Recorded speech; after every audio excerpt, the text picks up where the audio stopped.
প্রিয় দর্শক, আমন্ত্রণ জানাচ্ছি TVN24 এর নিয়মিত আয়োজন TVN দেখার জন্য। সাথে আছি ডাক্তার সজল আশফাক। দর্শক, এই অনুষ্ঠানে আমরা স্বাস্থ্য ও চিকিৎসা বিষয়ক বিভিন্ন প্রশ্ন নিয়ে আলোচনা করে থাকি। সেই সঙ্গে আমাদের সাথে থাকেন একজন চিকিৎসক। দর্শক, আজকে আমাদের সাথে উপস্থিত আছেন নিউ ইয়র্কের প্রথিত যশা ইন্টারভেনশনাল কার্ডিওলজিস্ট ডাক্তার মঞ্জুর মোর্শেদ। আসুন পরিচিত হই ডাক্তার মঞ্জুর মোর্শেদের সাথে। ডাক্তার মঞ্জুর ধন্যবাদ। মোর্শেদ, আপনাকে স্বাগত জানাচ্ছি আমাদের আজকের এই আয়োজনে। ধন্যবাদ ডক্টর সাজল আশফাক ভাই আমাকে আমন্ত্রণ জানানোর জন্য, সেই সাথে উপস্থিত দর্শক বৃন্দকে এবং যারা পরবর্তীতে দেখবেন সবাইকে শুভেচ্ছা এবং সালাম জানাচ্ছি। ওয়ালাইকুম সালাম। তো আজকে যে বিষয়টি নিয়ে আমরা কথা বলতে চাই সেটা খুবই একটা মানে অনেকের কাছে হয়তো খুব সাধারণ বিষয় মনে হবে, তারপর আমার মনে হয় যে এই বিষয়ে সবারই কিছুটা সম্যক ধারণা থাকা উচিত। সেটি হচ্ছে এনজিওগ্রাফি। তো এ নিয়ে যদি একটু বলতে চাই, আপনি প্রথমে যদি এর প্রেক্ষাপটটা বলেন যে কখন এই ধরনের একটা প্রসিডিওর করার দরকার পড়ে। আম, ধন্যবাদ। প্রথমে একটু ছোট করে বলে থাকি, অ্যানজিওগ্রামটা হচ্ছে যে যে আমাদের ব্লাড ভেসেলে কোনো ধরনের ব্লকেজ আছে কিনা, কোনো ধরনের আপনার ন্যারো হয়ে গেছে কিনা, এগুলো দেখার জন্য যে যে ডায়াগনস্টিক যে এক্সরেটা করা হয়ে থাকে সেটিকে আমরা অ্যানজিওগ্রাম বলে থাকি। তো অ্যানজিওগ্রাম করা হয়ে থাকে যখন কোনো একটা বডির পার্টে আপনার যদি মনে করেন যে এটি কোনো ধরনের ব্লাড সার্কুলেশনটা একটু স্লো হয়ে গিয়েছে কিংবা ব্লকেজ হওয়ার সম্ভাবনা আছে, সে সমস্ত জায়গায় অ্যানজিওগ্রামটা করা হয়ে থাকে। আমি কি জন্য বললাম angiogram, it's a general term. আপনার এটি যদি ন্যাকে হয়ে থাকে আপনার ক্যারোটিড অ্যানজিওগ্রাম করতে পারেন, আপনার যাদের স্ট্রোক হয়েছে তাদের আপনার সেরিব্রাল অ্যানজিওগ্রাম করতে পারেন, যাদের হার্টে কোনো ধরনের পেইন হচ্ছে বা কোনো ধরনের সমস্যা হচ্ছে, ডাক্তার সাহেবরা যদি মনে করেন যে এটি অ্যানজিওগ্রাম করার দরকার আছে তখন এটি হার্টের অ্যানজিওগ্রাম করা যেতে পারে। ঠিক তেমনি আপনার লাংসে যদি কোনো ক্লট হয়ে থাকে লাংসে করা যেতে পারে। ঠিক তেমনি আপনার ল্যাগের মধ্যে যদি আপনার কোনো ধরনের যদি সমস্যা হয়ে থাকে, বিভিন্ন ধরনের যদি আপনার নামনেস বা অন্য কোনো ধরনের সাসপিশন হয়ে থাকে ব্লকেজে, তখন এটি পেরিফেরাল অ্যানজিওগ্রাম করা হতে পারে। তো বেসিকলি যখনই আপনার সার্কুলেশনের কোনো প্রবলেম যদি আমরা সাসপেক্ট করে থাকি তখনই সাধারণত এই অ্যানজিওগ্রামটা করা হয়ে থাকে। জি, অনেক ধন্যবাদ। তার মানে ডক্টর মঞ্জুর মোর্শেদ, যেটা আমি বুঝলাম বা সাধারণ দর্শকদের উদ্দেশ্যে বলতে চাই যে এটা একটা এমন একটা পরীক্ষা যার মাধ্যমে আমরা রক্তনালীর ভেতরের অবস্থাটা দেখতে পারি। জি আহ, যদিও এটা মানে বিশেষ মানে বেশিরভাগ ক্ষেত্রে হার্টের রোগীদের জন্য করা হয়, কিন্তু অন্যান্য অনেক রোগীদেরও করা হয় যাদের সেই রক্তনালীর কারণে, সেই এলাকার রক্তনালীর কারণে তাদের বিভিন্ন অঙ্গের সমস্যা হচ্ছে, সেক্ষেত্রে সেই জায়গাতেও করা যায়। তো জি শরীরের বিভিন্ন অংশে যেসব রক্তনালী আছে সেগুলোকে আপনারা দেখতে পারেন। যাই হোক, হার্ট অ্যাটাক সেই যে কারণে আসলে বেশি পরিচিত, কারণ হার্ট অ্যাটাক বেশিরভাগ মানুষ করে থাকে হয়তো। তো এর সাথে হার্ট অ্যাটাক যেহেতু করা হয়, আপনি বলছিলেন স্পেসিফিক্যালি হার্টের রক্তনালীর জন্য, যে কারণে হয়তো হার্ট অ্যাটাকে করোনারি এনজিওগ্রাম বলা হয়ে থাকে, যেহেতু করোনারি আর্টারি হার্টের। তো যাই হোক, তো কোন প্রেক্ষাপটে করা হয় সেটা যদি একটু বলতেন, আমরা ধারণাটা পেলাম যে এটা কি ধরনের প্রসিজিওর। তো হার্টের কি কি সমস্যার জন্য আসলে করতে হয়? জি, খুবই সুন্দর প্রশ্ন। অ্যাগেইন, যে অ্যানজিওগ্রামটা করতে হবে এটি কি ইমিডিয়েটলি করতে হবে, নাকি এটি আপনি বাসাতে আপনি আউটপেশেন্ট হিসেবে তারপর হসপিটালে গিয়ে অ্যানজিওগ্রামটা করতে হবে, এটা দেখতে হবে। কখন জি। ইমিডিয়েট করতে হবে? যখন ইকেজির মাধ্যমে যদি বোঝা যায় যে এটা acute MI, MI means myocardial infraction, means আপনার খুবই ইমিডিয়েটলি আপনার হার্ট অ্যাটাক হয়েছে, এটা যদি কোনোভাবে যদি জানা যায় তাহলে হুম। আপনাকে ইমিডিয়েটলি হসপিটালে এটা করতে হবে। এটা কিভাবে জানা যায়? ধরুন আপনার বাসাতে আপনার কখনো এরকম চেস্ট পেইন হয় না, এত চেস্ট পেইন হচ্ছে যে এটি আসতেছে এবং যাচ্ছে এবং ক্রিসেন্ডো আকারে, মিন্স হঠাৎ করে অনেক 10-20 মিনিট বেড়ে যাচ্ছে, আবার একটু স্লো হয়েছে, আবার হচ্ছে।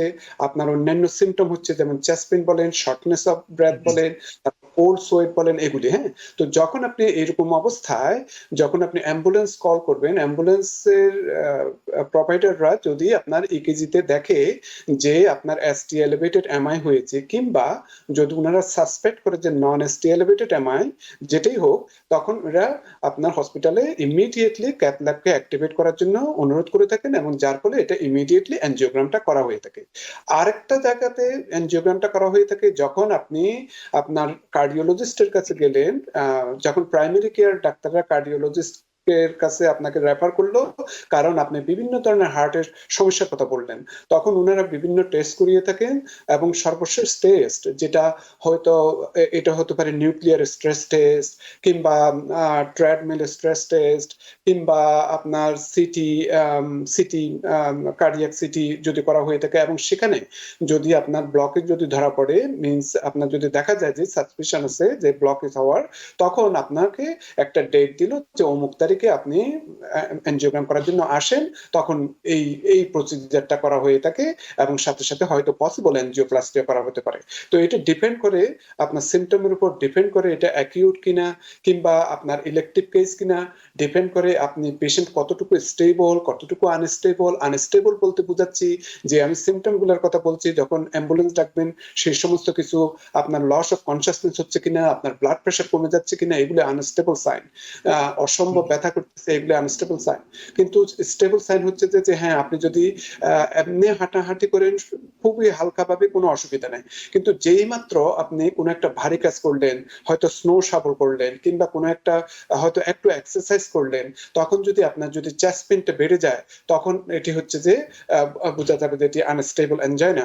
তো এইরকম অবস্থাতে স্টেবল এনজাইনা, এরকম অবস্থাতে যদি বোঝা যায়, তখন এই বিভিন্ন টেস্ট গুলো করার মাধ্যমে যদি সাসপেক্ট করা হয়ে থাকে যে আপনার এনজিওগ্রামের দরকার, তখন ইলেকটিভলি মিন্স আপনাকে কোনো একটা ডেট দিয়ে দিবে এনজিওগ্রাম করার জন্য, এবং ওই ডেটে আপনি এই প্রসিজারটা করতে পারেন। তো সুতরাং এটা ডিপেন্ড করে পেশেন্টের সিমটমের উপর, পেশেন্টের স্টেবিলিটির উপর, যে কত তাড়াতাড়ি এই প্রসিজারটা করতে হবে। জি, বুঝতে পেরেছি। অনেক ধন্যবাদ ডাক্তার মঞ্জু মোর্শেদ। তার মানে হচ্ছে যে মোদ্দা কথা হচ্ছে যে আপনারা চিকিৎসকরা এবং এর সাথে সংশ্লিষ্ট যারা আছে তারা রোগীর অবস্থা অনুযায়ী ব্যবস্থাটা নেন এক্ষেত্রে। এবং এক্ষেত্রে যেটা আমি বুঝলাম যে কোনটা হচ্ছে যে সাথে সাথে করতে হয়, কোনো ক্ষেত্রে রোগীর রোগ নির্ণয় করে বুঝতে হয় যে তার অবস্থাটা কি, এবং সেই অনুযায়ী হয়তো পরবর্তীতে যে কোনো একটা সময়ে করা যায়। তো যাই হোক, তো যখন এনজিওগ্রাম করতে হয়, হ্যাঁ, তো ধরুন সেটা ইমিডিয়েটলি করুক বা সাথে সাথে, অথবা পরবর্তীতে ধরেন আপনি যেটা বললেন যে ইলেকটিভ পরে একটা ডেট দিল, রোগী যে করলো। তো এক্ষেত্রে তো আপনার রক্তনালীর ভেতরটা দেখবেন, তাই না? বা সেটা আগে বলেছেন যে ইসিজি তে যদি কোনো সমস্যা পাওয়া যায় বা অন্যান্য আনুষঙ্গিক পরীক্ষা করে যদি মনে হয়, তখন আপনার ডিসিশন নেবেন। আচ্ছা, আপনি ফাঁকে একটা কথা বলেছেন যে এনজিওগ্রাম করার সময় অবস্থা বুঝে আপনারা অনেক সময় এনজিওপ্লাস্টি করে দেন। তো এই বিষয়টা একটু বলবেন কি? আমরা অনেক সময় শুনি অনেক রোগীদের যে আমার এনজিওগ্রাম হয়েছে, আমার এনজিওপ্লাস্টি পরে হবে। এটা শুনি। আবার এটাও শুনি যে আমার এনজিওগ্রাম হয়েছে, ডাক্তার বলেছে যে সমস্যা, তো তখনই ২ টা স্টেন্ট পরিয়ে দিয়েছে বা ১ টা স্টেন্ট পরিয়ে দিয়েছে। এই দুটো বিষয় কেন হয়? আচ্ছা, এনজিওগ্রামটা হচ্ছে যে জাস্ট পিকচার। কোথায় প্রবলেমটা হয়েছে, কোথায় আপনার ন্যারোইং হয়েছে আর্টারিতে, হুম, এটি হুম, বোঝানো হচ্ছে। আর হুম, এনজিওপ্লাস্টি হচ্ছে যে স্ট্যান্ড, যেটা আমাদের হুম, বাংলাদেশের রিং বলা হয়ে থাকে, যেটা স্ট্যান্ড হুম, পরানো হুম, হয়ে থাকে, সেটাকে আমরা এনজিওপ্লাস্টি বলে থাকি। এবং এই স্ট্যান্ডটা আর্টারি যেই জায়গাতে শুরু হয়েছে সেই জায়গাতে যে বসানো হয়ে থাকে, সেটাই এনজিওপ্লাস্টি করা হয়ে থাকে। তো আপনি আরেকটা প্রশ্ন বলেছেন যে অনেক সময় এনজিওগ্রাম করলে এনজিওপ্লাস্টি করা নাও হতে পারে, আবার অনেক সময় এনজিওগ্রাম করলে এনজিওপ্লাস্টি করা হয়ে থাকে। এটা ডিপেন্ড করে আপনার যে আর্টারি যে কতটুকু ন্যারো হয়েছে। যেমন ফর এক্সাম্পল, আচ্ছা। যদি কারো 40%, 50% এই ধরনের হয়ে থাকে, সাধারণত হুম, হুম, এগুলিতে এনজিওপ্লাস্টি করা হয়ে থাকে না। আবার কোনো সময় যদি 70% বা উপরে হয়ে থাকে, তখন সেটাতে আপনার ওই জায়গাতে আপনার এনজিওপ্লাস্টি কিংবা স্ট্যান্ড করানো যায় কিনা সেটি দেখা যেতে পারে। আবার অনেক সময় যদি 100% যদি অক্লুডেড হয়ে থাকে, তখন হয়তো অনেক সময় এটি সম্ভব নাও হতে পারে। তখন অন্য বিকল্প কোনো কিছু করা যায় কিনা সেগুলোর দিকে খেয়াল রাখতে হবে। বিকল্প বলতে আমি হয়তো ডিপেন্ড করে কতটুকু ভেসেল এফেক্টেড, এটির উপর আপনার বাইপাস করা যায় কিনা সেটা দেখা যেতে পারে। অথবা হুম, যে আপনার যে ক্যালসিফাইড ভেসেল গুলি আছে, সেই ক্যালসিফাইড ভেসেল গুলিকে যদি কোনো অবস্থাতে যদি অন্য কোনো অ্যাডভান্স টেকনোলজির মাধ্যমে সেটি যদি আপনার যদি সরানো যায়, সেটি করা যেতে পারে। হুম, অ্যাডভান্স টেকনোলজি কিরকম? অ্যাডভান্স টেকনোলজি হচ্ছে যে আপনারা যখন কিডনি স্টোন হয়ে থাকে, এই শব্দটা শুনেছেন, লিথোট্রিপসি বলে থাকি। তো এইরকম হুম, হুম, ট্রিপসির মাধ্যমে সাউন্ড ওয়েভের মাধ্যমে যেখানে ব্লক আছে সেখানে সেটি ডিজলভ করা যেতে পারে, সেটা হতে পারে। আবার অনেক সময় আপনার ডায়মন্ড নাইফ দিয়ে আপনার সেটিকে প্ল্যাক গুলাকে আপনার কেটে। ক্যালসিফাইড ক্যালসিফিকেশন যেখানে হয়েছে, অসম্ভব শক্ত হয়ে রয়েছে, সেটাকে কাটা যেতে পারে।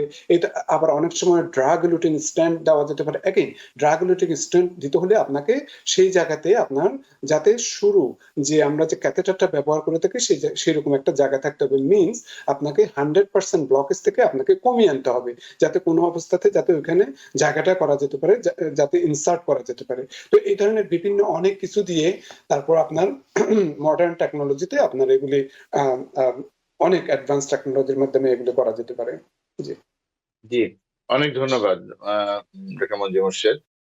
তাহলে এবার একটু যদি প্রসিডিওর সম্পর্কে জানি, যে আমরা দেখি যে অনেক সময় এটা করার সময় হাতের রক্তনালী ব্যবহার করা হয়, কোনো সময় উরুসন্ধিটা করা হয়। মানে এই দুটো করার পিছনে মানে কি ধরনের কারণ থাকতে পারে? এটা কি রোগীর অবস্থার উপর নির্ভর করে?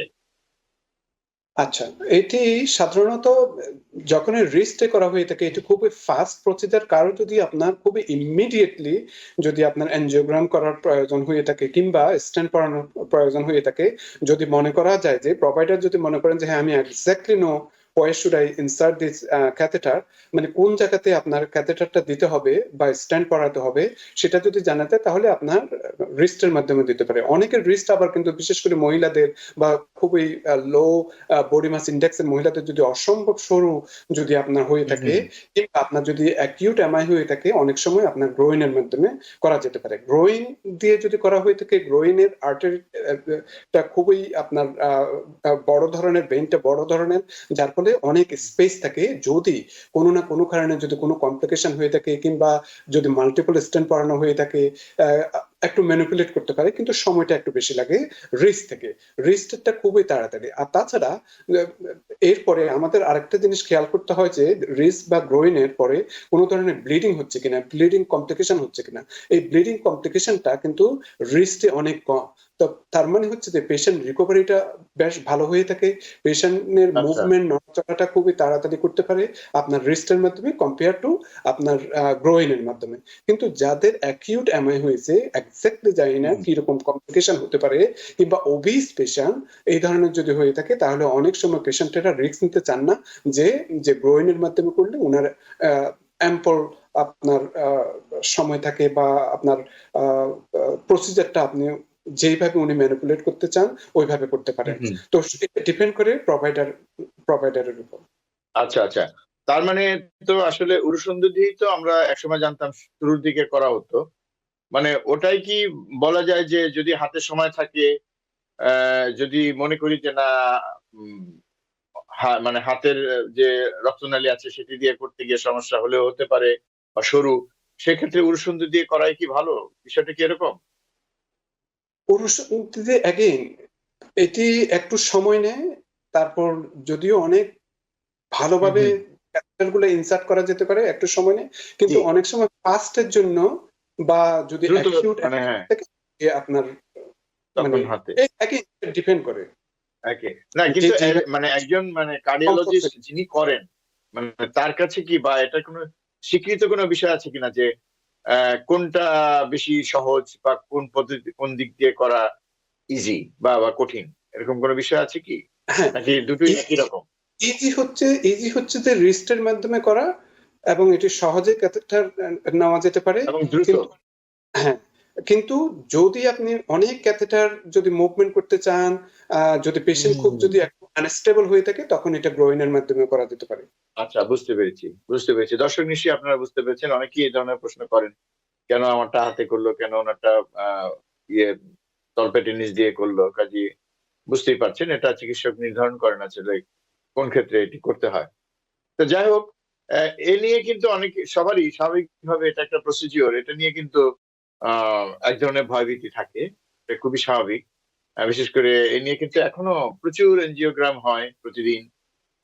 তারপরে কিন্তু মানুষের মধ্যে এক ধরনের ভয় আছে। তো এখানে সেই প্রসঙ্গটা আমি শুনবো, তার আগে আরেকটা জিনিস শুনতে চাই। অনেক সময় আপনারা বলেন যে এনজিওগ্রামে অনেক সময় অনেক মানে কালারিং এজেন্ট ইউজ করা হয়, রাইট? কন্ট্রাস্ট। তো এই সম্পর্কে যদি একটু ধারণা দেন।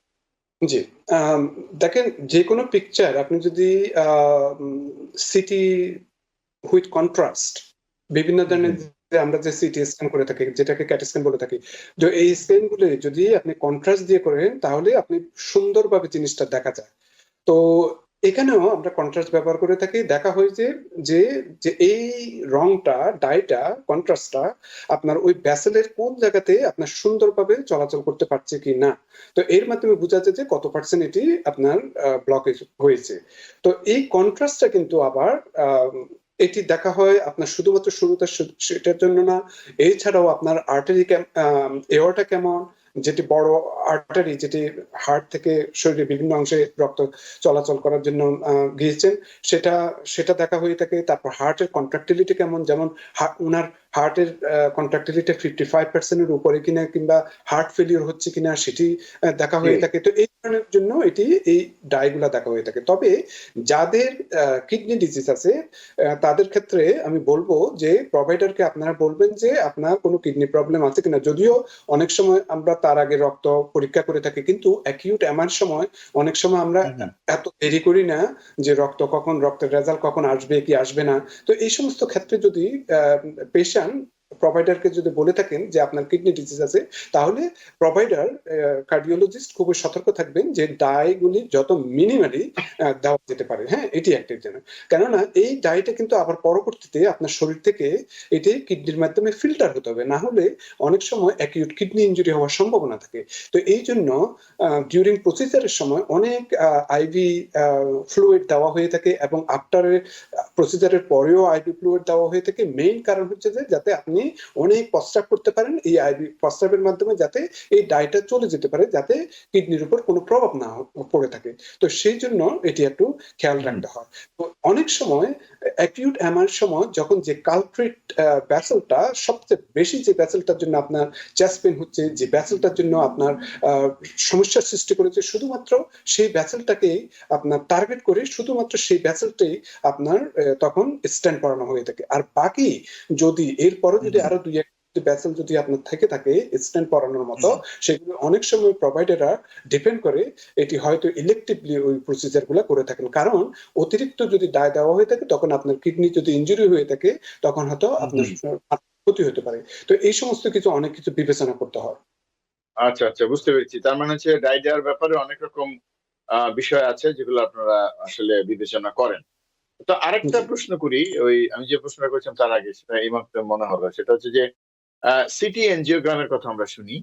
তো সিটি এনজিওগ্রামের সাথে আপনারা ক্যাথ ল্যাবে যে এনজিওগ্রাম করেন, দুইটার মধ্যে নিশ্চয়ই পার্থক্য আছে। কারণ আপনারা বেশিরভাগ ক্ষেত্রেই ক্যাথ ল্যাবের এনজিওগ্রামটাকে পছন্দ করেন, যেটা আমরা দেখি কার্ডিওলজিস্টরা। তো একটু যদি বলেন পার্থক্যটা। খুবই সুন্দর প্রশ্ন, খুবই সুন্দর প্রশ্ন। ইদানিং ইদানিং তো এখন এআই হয়েছে, তাছাড়া সিটি এনজিওগ্রাম হয়েছে। এখন এটা হচ্ছে যে non invasive procedure, just CT স্ক্যানের মতো। আপনাকে কিছু ডাই দিবে, মিন্স কন্ট্রাস্ট দিবে, এবং এরপরে বুঝতে পারবে যে কোথায় আপনার আর্টারিটা ন্যারো হয়েছে। তো এই সিটি এনজিওগ্রামের মাধ্যমে আপনি শুধু জানতে পারবেন যে কোন ভেসেলে আপনার ব্লকেজটা হয়েছে, শুধু এতটুকু। আর এনজিওগ্রাম বা এনজিওপ্লাস্টি যেটা বলে থাকে, সেটা হচ্ছে যে আপনি দেখতেও পারলেন কোন জায়গাতে আপনার ব্লকেজ হয়েছে, এবং সেই সাথে সাথে কার্ডিওলজিস্টরা যদি প্রয়োজন মনে করেন ঠিক ওই জায়গাতে আবার এনজিওপ্লাস্টি মিন্স স্টেন্টও করাতে পারে। কিন্তু সিটি এনজিওগ্রামের সময় এটি করানো যায় না। সেটা মজার সম্ভব ব্যাপার, নয়। সিটি এনজিওগ্রামে যে কন্ট্রাস্টটা ব্যবহার করে থাকে, সেটার পরিমাণটা কিন্তু আমরা দেখা গিয়েছে যে আপনার রেগুলার যে গোল্ড স্ট্যান্ডার্ড যে এনজিওগ্রাম করা হয়ে থাকে ক্যাথ ল্যাবে, সেটি থেকেও বেশি দেওয়া হয়ে থাকে। কিন্তু আচ্ছা। অনেক সময় এটা জানেন না। হুম, ধন্যবাদ। তার মানে হচ্ছে গিয়ে তারপরও মানে আপনি যদি বলেন যে রোগ নির্ণয়ের ক্ষেত্রে খুবই স্পেসিফিক্যালি সূক্ষ্মভাবে, সেক্ষেত্রে তো ক্যাথ ল্যাবের এনজিওগ্রামটাই বা গোল্ড স্ট্যান্ডার্ড যেটা, সেটাকেই আপনারা আসলে পছন্দ করেন। জি, সেটা করা যায়, জি। কিন্তু এগেইন অনেক সময় আমি মানে I hate to say that, যদি যে হ্যাঁ। অনেক কার্ডিওলজিস্ট সাথে অনেক রিস্ক নেন না, সাথে সাথে এনজিওগ্রামে নিয়ে যান, কিন্তু ভেসেল গুলা নরমাল। যদি খুবই হুম। আপনি শিওর না আচ্ছা। হয়ে থাকেন যে এই পেশেন্টটার হুম। এনজিওপ্লাস্টির হয়তো লাগবে না, আমার মনে হয় সিটি এনজিওগ্রাম ইদানিং খুবই পপুলার হতে যাচ্ছে, এবং আচ্ছা, ভবিষ্যতে বুঝতে পেরেছি। অনেক অনেক ওভারকাম করবে আপনার বুঝতে রেগুলার পেরেছি। ক্যাথল্যাব থেকে। হ্যাঁ, মানে নিশ্চিত না হলে যদি ধারণা করি, সন্দেহ করি, তখন হয়তোবা সিটি এনজিওগ্রাম করে দেখে নেয়া, রোগীর যদি তেমন সমস্যা না থাকে। বুঝতে পেরেছি। আর যে প্রশ্নটা করেছিলাম আগে, যেটা যে মানুষের যে ভয়ভীতি আছে, এ সম্পর্কে যদি একটু ধারণা দেন। আমাদের হাতে খুব বেশি সময় নেই, আর 1 মিনিটের মতো সময় আছে। জি। কিন্তু ভয়ভীতি বলতে কি, এটি তো প্রথমত হচ্ছে যে আপনার লাইফ আপনাকে কোয়ালিটি লাইফ দেবে আপনার যদি প্লাস্টি করার প্রয়োজন হয়ে থাকে। তো সুতরাং আপনাকে এই প্রসিজার কোনো না কোনোভাবে করতে হবে। তো যখন এটি করা হয়ে থাকে সামান্য লোকাল অ্যানেস্থেসিয়া দিয়ে ক্যাথেটারটা ইনসার্ট করা হয়ে থাকে, ওই সময় আপনি ফুল অ্যান্ড পুশ এই ধরনের প্রেশার ফিল করবেন, কিন্তু কোনো ধরনের পেইন তেমন একটা ফিল করবেন না। হ্যাঁ, আপনি সম্পূর্ণ প্রসিজারের সময় অ্যাওয়েক থাকবেন, অলমোস্ট অ্যাওয়েক, 90% অ্যাওয়েক থাকবেন, 80% 90% অ্যাওয়েক থাকবেন। সুতরাং আপনি আপনার সাথে প্রোভাইডার সবসময় একটা ইন্টারাকশন করবে যে আপনি কেমন ফিল করছেন না করছেন, কি অবস্থা আছেন না আছেন, এবং আপনি নিজেও পিকচারের মধ্যে মনিটরের মধ্যে দেখতে পারবেন যে কি হচ্ছে না হচ্ছে। তো সুতরাং এগুলোতে ভয় পাওয়ার কিছু নেই। শুধু যেহেতু সময় কম, আমি একটা জিনিস বলবো যে প্রসিজারের আগে আপনি কেউ যদি প্লাভিক্স খেয়ে থাকেন, প্লাভিক্সটা আপনি বন্ধ রাখবেন সাধারণত 5 দিন পর্যন্ত। প্রসিজারের আগে বন্ধ রাখতে। কেউ যদি ব্লাড থিনার নিয়ে থাকেন, বিশেষ করে ওয়ারফারিন বা ডাইফিরাডামল, এগুলো 72 আওয়ার্স আপনাকে একটু বিফোর দ্য টেস্টে আপনি হোল্ড করে রাখবেন। আর যদি যাদের ডায়াবেটিস আছে তাদের ম্যাটফর্মিনটা কিভাবে নেবেন না নেবেন প্রোভাইডারের সাথে আলাপ করবেন, এবং পরবর্তী সময়েও ম্যাটফর্মিন যাতে 48 আওয়ার্সে যাতে না নিয়ে থাকেন সেদিকে খেয়াল রাখবেন। আর কিভাবে আপনার যেখানে আপনার ইনসার্ট করা হয়েছে এটি কিভাবে আপনি নড়াচড়া করবেন না করবেন, তারপর সেগুলো আপনার প্রোভাইডার আপনাকে বলে দিবে। কোনো অবস্থাতেই প্রসিজারের পরে যাতে ড্রাইভিং করবেন না। যদি ইলেকট্রিক প্রসিজার হয়ে থাকে মিনিমাম 3 দিন ড্রাইভ করবেন না। যদি আপনার অ্যাকিউট এমআই হয়ে থাকে তাহলে অন্তত 7 দিন আপনি ড্রাইভিং করবেন না। যদি না আপনার কনজেস্টিভ হার্ট ফেলিয়ার থাকে, কনজেস্টিভ হার্ট ফেলিয়ার যদি হয়ে থাকে সাথে সাথে তার মানে 1 মাস পর্যন্ত ড্রাইভিং করা যাবে না। কোনো অবস্থাতে 10 পাউন্ডের বেশি আপনি যাতে লিফট করবেন না। এই সমস্ত অনেক কিছু আপনাকে একটু কিছুটা খেয়াল রাখতে হবে। মেইন কারণটা হচ্ছে যে যেই জায়গাতে হয়েছে ওই জায়গাতে যাতে ব্লিডিং না হয়ে থাকে। বুঝতে পেরেছি। অনেক ধন্যবাদ। খুব সুন্দরভাবে সবকিছুই বলে দিলেন। এবং রোগী তো নিশ্চয়ই পরের দিন চলে যাবে, মানে এক রাত হয়তো হাসপাতালে থাকতে হয়। ম্যাক্সিমাম সময় পেশেন্ট ইলেকট্রিক প্রসিজার হলে চলে যায়। অনেক সময় হয়তো একদিন হয়তো হসপিটালে থাকতে হয়। অনেক ধন্যবাদ ডক্টর মঞ্জুর মোর্শেদ। তার মানে আপনি শেষ ভাগে যেটা বললেন, কিছু ওষুধপত্রের বিধিনিষেধ আছে, প্রসিডিউরের আগে সেগুলো বন্ধ করতে হবে, এবং কখন কিভাবে সেগুলো শুরু করবে বা সেগুলো চিকিৎসকের সঙ্গে পরামর্শ করে নিতে হবে। এবং বিশেষ করে রোগীর চলাফেরার ব্যাপারে অপারেশনের পরে কিছু বিধিনিষেধ থাকবে, সেগুলো মানতে হবে। এবং সবচেয়ে বড় কথা হচ্ছে যে জায়গাতে মানে যেই জায়গা দিয়ে প্রসিডিউরটা হয়েছে সেখান থেকে যেন কোনো রকম ব্লিডিং না হয় সে ব্যাপারে সতর্কতা অবলম্বন করতে হবে, সেগুলো চিকিৎসক বলে দিবেন এবং সেগুলো মেনে চলতে হবে। আমার মনে হয় যে ডাক্তার মঞ্জুর মোর্শেদ সংক্ষেপে হলেও আমরা বিস্তারিত আলোচনা করেছি স্বল্প সময়ে এনজিওগ্রাম নিয়ে। আপনাকে অনেক ধন্যবাদ। ধন্যবাদ। আসসালামু আলাইকুম। আসসালাম। দর্শক, এতক্ষণ যারা আপনারা আমাদের সাথে ছিলেন আপনাদেরকে অনেক অনেক ধন্যবাদ। আমরা চেষ্টা করেছি যে হার্টের সমস্যা যাদের থাকে, বিশেষ করে হার্ট অ্যাটাকের ঝুঁকিতে যারা আছেন, তাদের জন্য অন্যতম একটি প্রসিডিওর হচ্ছে এনজিওগ্রাম। আমরা সেই নিয়ে একটু কথা বললাম। আমরা জানলাম প্রসিডিওর সম্পর্কে, কাদের করতে হয়, কিভাবে করতে হয়, কি কি সতর্কতা অবলম্বন করতে হয়, এবং অপারেশনের পরে কি কি করতে হয় সবকিছু শুনলাম। এবং আপনারা নিশ্চয়ই এই অনুষ্ঠান থেকে উপকৃত হয়েছেন। দর্শক, আজকে এখানে বিদায় নিচ্ছি। আগামীতে আবার দেখা হবে অন্য কোনো বিষয় নিয়ে। সবাই ভালো থাকবেন, সুস্থ থাকবেন। আল্লাহ হাফেজ। টিবিএন 24 টেলিভিশন দেখতে আজই কল করুন 7187776556। লগ ইন করুন www.totalcablebd.com। নিউ ইয়র্ক থেকে সম্প্রচারিত টিবিএন 24 টেলিভিশন বিশ্বজুড়ে বাঙালির কণ্ঠস্বর।